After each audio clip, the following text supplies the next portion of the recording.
नमस्कार, मैं Dhananjay Kumar the public India में आपका स्वागत है। बिहार में जो चल रहा था पिछले समझिए 20 दिनों से बिहार चल रहा था। एसआईआर, वोट की चोरी और आखिर में जो समापन हुआ, वो नरेंद्र मोदी जी की माँ को गाली दी गई या नरेंद्र मोदी जी को माँ की गाली दी गई, उसके लिए लेकर के बिहार में बंद बुलाया गया। बिहार में जो बंद बुलाया गया उसका कुछ खास असर हुआ नहीं। बीजेपी को यहाँ भी झटका लगा। जब से सीज फायर हुआ है या कहिए कि जब से ट्रंप आए हैं और ट्रंप ने जब से टैरिफ का झमेला खड़ा किया है, तब से भारत के लिए खराब दिन है और नरेंद्र मोदी जी के लिए उससे भी ज्यादा खराब दिन है। क्योंकि नरेंद्र मोदी भारत के प्रधानमंत्री हैं और नरेंद्र मोदी सबसे ज्यादा चर्चा की कि वो देश को कहां से कहां पहुंचा रहा है। मीडिया उसके लिए लगा रहा। नरेंद्र मोदी ने एक किया, मीडिया ने 10 बोला। और आम आदमी की जो उम्मीदें हैं, आकांक्षाएं हैं, उसको बहुत ऊपर चढ़ा दिया। कहा कि पिछली सरकारों ने कुछ नहीं किया है, हम कहां से कहां ले जा रहे हैं। लेकिन जमीन पर जब हकीकत देखें तो पता चलता है कि नरेंद्र मोदी ढपोर संघ साबित हुए। अब पिछली बातों को थोड़ा सा मैं याद दिला दूं। उन्होंने कहा था काला धन आएगा, नहीं आया। उन्होंने कहा था कि 2 करोड़ लोगों को रोजगार मिलेगा, नहीं मिला। उन्होंने कहा था कि जो भी कांग्रेसी करप्ट करप्ट है, जिन्होंने करप्शन किया है, सबको जेल में बंद करेंगे। ईडी सीबीआई को लगाया, लेकिन 25 लोगों बड़े नेताओं को अरेस्ट किया गया, उनमें से या उनके खिलाफ नोटिस भेजा गया। उनमें से ज्यादातर लोग बीजेपी में शामिल हो गए और उनका करप्शन का केस खत्म हो गया।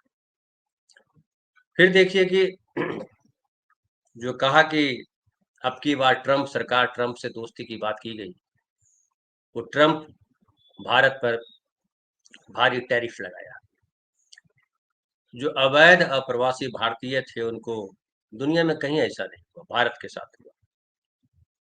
हथकड़ी और पैरों में चेन बांध करके उन्हें भारत भेजा गया। तमाम तरीके की फजीहतें हुई, लेकिन मीडिया ने नरेंद्र मोदी का मोर्चा संभाले रखा और उनको जीत मिलती रही।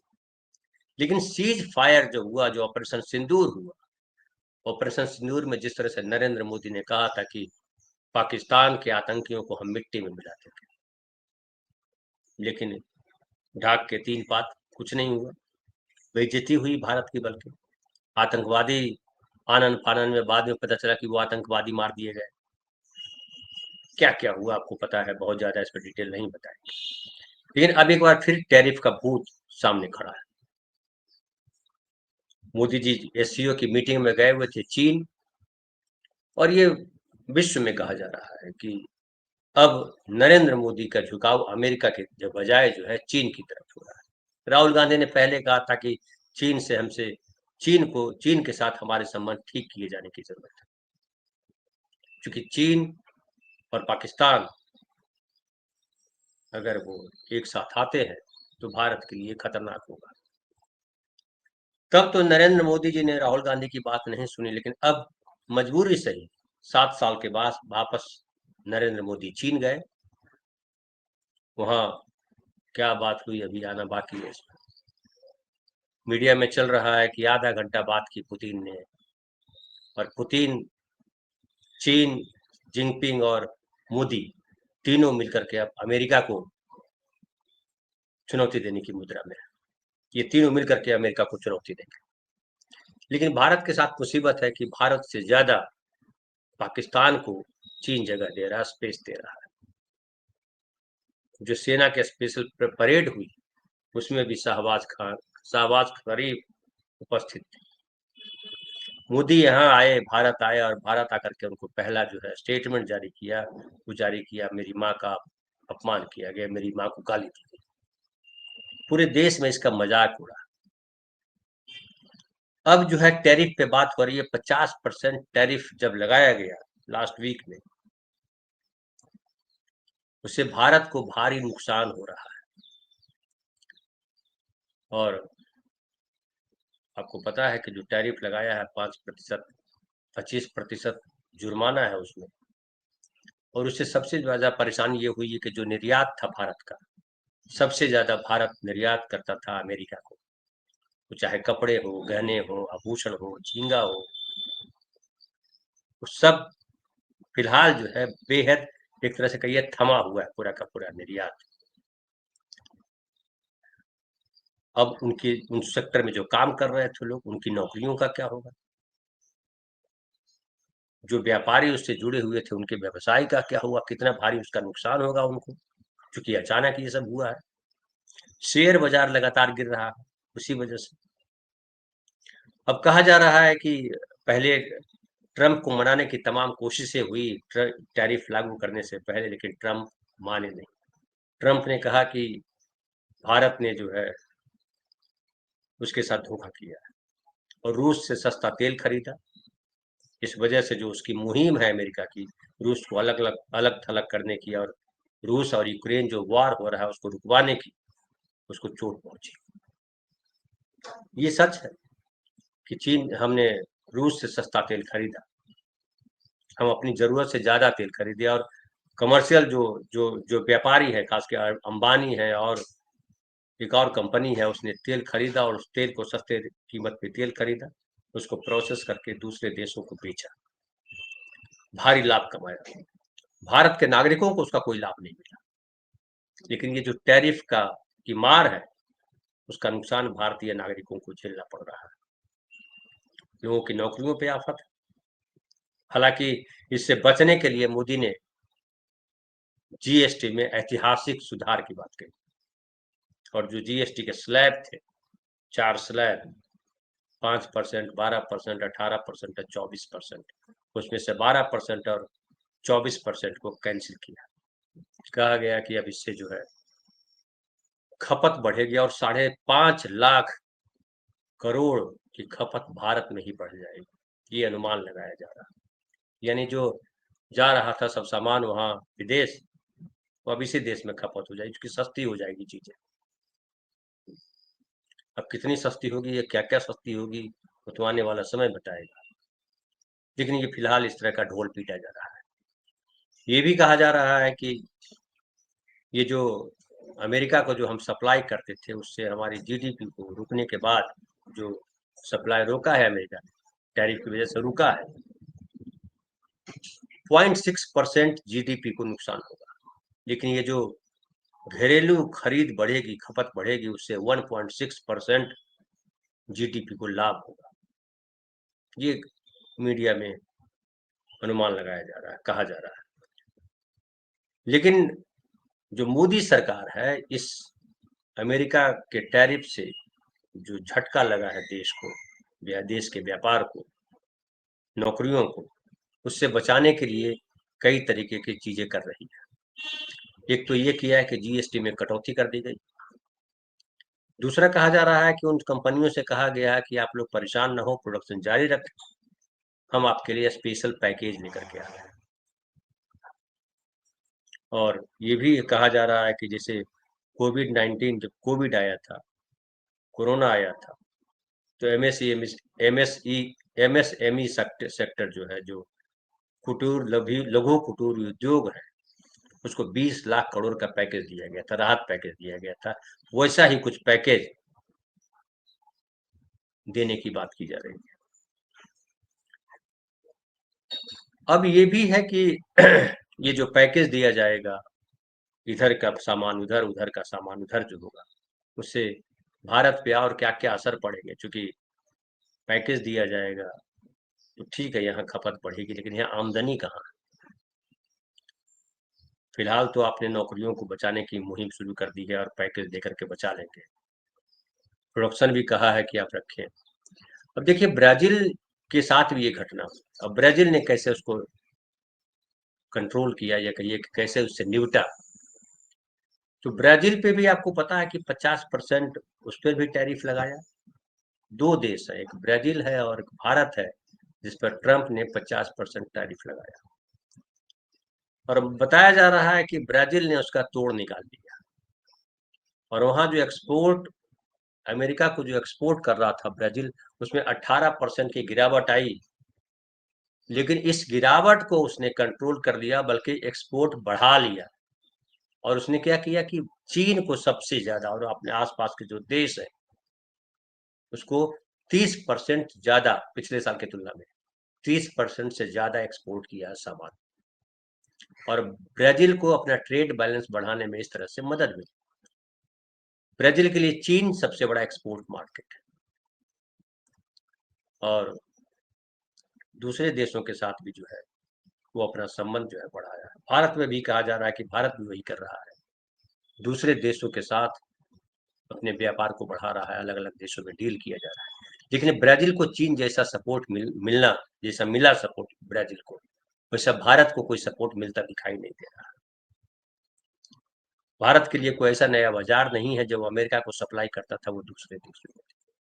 आप जानते हैं कि भारत का जो व्यापार है वो अमेरिका के साथ ही केवल सरप्लस में था, और भारी सरप्लस में था। बाकी देशों के साथ, चीन के साथ कम है। चीन को हम सामान भेजते कम है, वहां से खरीदते ज्यादा है। आप जानते हैं हर चीज खरीदते हैं, गणपति से लेकर के झालर तक वहीं से आता है। जितने एसेसरीज हैं मोबाइल के, कंप्यूटर के, वहीं से आते हैं। फार्मास्यूटिकल कंपनियों के जो चीजें हैं वो वहीं से कच्चा माल आती है। यूरिया के लिए हम उस पर डिपेंड है, रेयर अर्थ के लिए हम चीन पे डिपेंड है, और इसीलिए चीन के साथ संबंध बढ़ाने की हम कोशिश कर रहे हैं। लेकिन ये एक बड़ा सवाल बनता है कि क्या चीन हमें ब्राजील की तरह बढ़ने देगा? चीन हमेशा मानता है भारत एक इसका एक कॉम्पिटिटिव देश है, और चीन के साथ भारत के संबंध 1962 में वॉर हुआ। हालांकि कहा जाता है कि पाकिस्तान से हम ज्यादा लड़ाई लड़े, चीन से उस आधार पर लड़ाई हमने नहीं लड़ी। और जो रूस है वो चीन और अमेरिका के बीच जो है ब्रिज का काम करेगा। कई तरीके की बातें की जा रही है। संभव है कि भारत और चीन संबंध ठीक हो, और जो जियो पॉलिटिक्स है उसमें चीन को अगर पावर बनना है, चीन कोशिश कर रहा है कि अमेरिका के सामने वो ताकतवर देश के तौर पे उभरे, और इसके लिए भारत की आवश्यकता है, उससे भारत की मदद की जरूरत है उसको। इसलिए चीन और भारत के संबंध बेहतर हो सकते हैं। लेकिन जब ब्राजील ने वहां अपनी पैठ बना ली, अब कितना चीन हमारी मदद कर पाएगा ये अब तक तो पता नहीं चला। और इसके लिए जीएसटी का घटाया गया, रेट स्लैब घटाया गया। एक और बात की जा रही है, जैसा कह रहे हैं पीयूष गोयल कि हम जो है कोशिश में लगे हुए हैं कि ट्रंप के साथ हमारी बातचीत हो, अमेरिका के साथ बातचीत हो, और हम फाइनली एक नतीजे पे पहुंचे। आपको याद होगा चीन के तरफ तो अब झुके हैं, इसके पहले लगातार जो है वो अमेरिका की तरफ झुकाव था भारत का। और भारत, इजरायल, अमेरिका तिकड़ी बन रही थी, और भारत के लिए, नरेंद्र मोदी जी के लिए कंफर्टेबल इसलिए था कि वो मुस्लिम विरोध इजरायल का इंपॉर्टेंट तत्व है, जो मोदी को भी सूट करता था। हालांकि अभी इजरायल की चर्चा नहीं चल रही, जियो पॉलिटिक्स बदल गया है, रूस और चीन दोनों इंपॉर्टेंट देश हो गए, पाकिस्तान उसमें घुसपैठ की। हमारी स्थिति अभी जो है पेंडुलम वाली है, हम इधर भी दोस्त नहीं है, उधर भी दोस्त नहीं। जहां दोस्त थे वहां से दोस्ती टूटी है, जहां दोस्त नहीं थे, चीन के साथ हमारे कई तरीके की विवाद है, लेकिन हम मजबूर हैं उनके साथ जाने। अब एक और उम्मीद की जा रही है कि जो ट्रंप ने जो टैरिफ का जो खेल खेला है उससे खुद भी घिरते नजर आ रहे हैं। और अमेरिका का जो ये जो अदालतें हैं, अमेरिका की कई अदालतों ने उनके इस ये जो टैरिफ केंद्रित उनका जो व्यापार सिस्टम उन्होंने खड़ा किया, वहां की अदालतों ने उसे, कई अदालतों ने उसे खारिज कर दिया। और पिछले सप्ताह एक अपीलीय अदालत ने फैसला दिया कि ट्रंप के लगाए गए कई टैरिफ संघीय कानून की गलत व्याख्या पर आधारित थे। यानी ट्रंप ने जो खेल खेला है टैरिफ पर, उससे अमेरिका के लोग भी परेशान हैं, और वहां उस पर बहस चल रही है। एक सर्वे आया, उसमें बताया गया कि 75% लोग अमेरिका के निराश हैं, और उनको लग रहा है कि ट्रंप की वजह से हमारे बच्चों का भविष्य खतरे में पड़ गया। तो ये ट्रंप के साथ गड़बड़ी है। उसके अलावा देखिए ये है कि ट्रंप जो है इस फैसले के खिलाफ सुप्रीम कोर्ट में जाने का मन बना चुके हैं। ये जो अपीलीय अदालत ने जो व्याख्या की है, जो फैसला दिया है, कई अदालतों ने जो है जो टैरिफ को लेकर के ट्रंप ने बर्ताव किया है उसको खारिज किया है। अब ट्रंप इसको लेकर के सुप्रीम कोर्ट जाने का मन बना चुके हैं। हालांकि वहां पर कंजर्वेटिव जजों का दबदबा है। कंजर्वेटिव पार्टी के ये नेता है की तरफ से राष्ट्रपति चुने गए हैं। तो जजेस जो हैं वो ज्यादातर कंजर्वेटिव समर्थक हैं।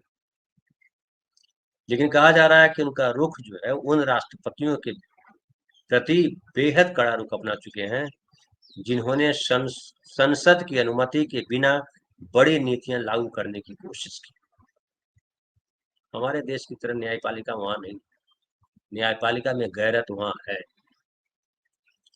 और वो आप किसी के समर्थक हो, अगर लगता है कि संसद को कमजोर किया जा रहा है, देश को कमजोर किया जा रहा है, तो सब जो है एक साथ खड़े हो जाते हैं।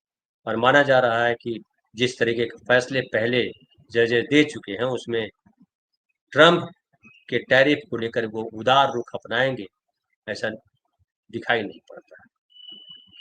तो ये एक उम्मीद की झलक है जिसके ऊपर बहुत चीज डिपेंड करता है। लेकिन फिलहाल जो स्थिति है वो स्थिति भारत के पक्ष में नहीं है और मोदी हर मोर्चे पर फ्लॉप नजर आता है। उनकी विदेश नीति, उनकी देश की नीति, जिस तरह से हिंदू मुसलमान किया है पिछले 11 सालों में, जिस तरह से मीडिया ने झूठ फैलाया है, जिस तरह से ऑपरेशन सिंदूर की तरह के समय मीडिया का जो चरित्र दिखा, और जिस तरह से नरेंद्र मोदी ने लोकतंत्र के तमाम पायों को कमजोर किया है, उससे दुनिया में हमारी छवि खराब हुई। भारत की छवि जो है इसीलिए थी कि भारत जो है वो सिद्धांतों के साथ खड़ा रहता है। नॉन अलाइनमेंट ने उसमें बड़ा रोल निभाया था। ये साम्राज्यवादी नीति भारत के पास नहीं है। भारत मानवतावादी देश है। लेकिन नरेंद्र मोदी जी ने उस मानवतावादी छवि को पूरी तरह से ध्वस्त किया। मुसलमानों के खिलाफ अभियान चलाकर कांग्रेस और दूसरे जो विपक्ष के दल हैं उनको संसद में बेइज्जत करके या एकदम कहिए किनारे करके, साइड लाइन करके, न्यायपालिका से लेकर के तमाम संवैधानिक संस्थाओं को, चुनाव आयोग तक को अपने हाथ की कठपुतली बनाकर इन सब से हमारे देश की छवि खराब हुई। लेकिन अब ये देश के नागरिकों को सोचना है। इस तरह से हम देखते हैं बिहार में जो झटका लगा है उससे तो नरेंद्र मोदी खुद ही बहुत परेशान है। तो एक साथ नरेंद्र मोदी के सामने कई सारी चुनौतियां आके खड़ी। पिछले लोकसभा चुनाव में उनको बहुमत नहीं मिला। आगे ये जो स्थिति बनी है उसमें पूरे देश में उनके खिलाफ एक माहौल बना। तो देखना है कि नरेंद्र मोदी खुद कैसे इससे निकलते हैं और देश को इस ट्रंप टैरिफ संकट से कैसे निकालते हैं। फिलहाल इतना ही। बहुत बहुत धन्यवाद।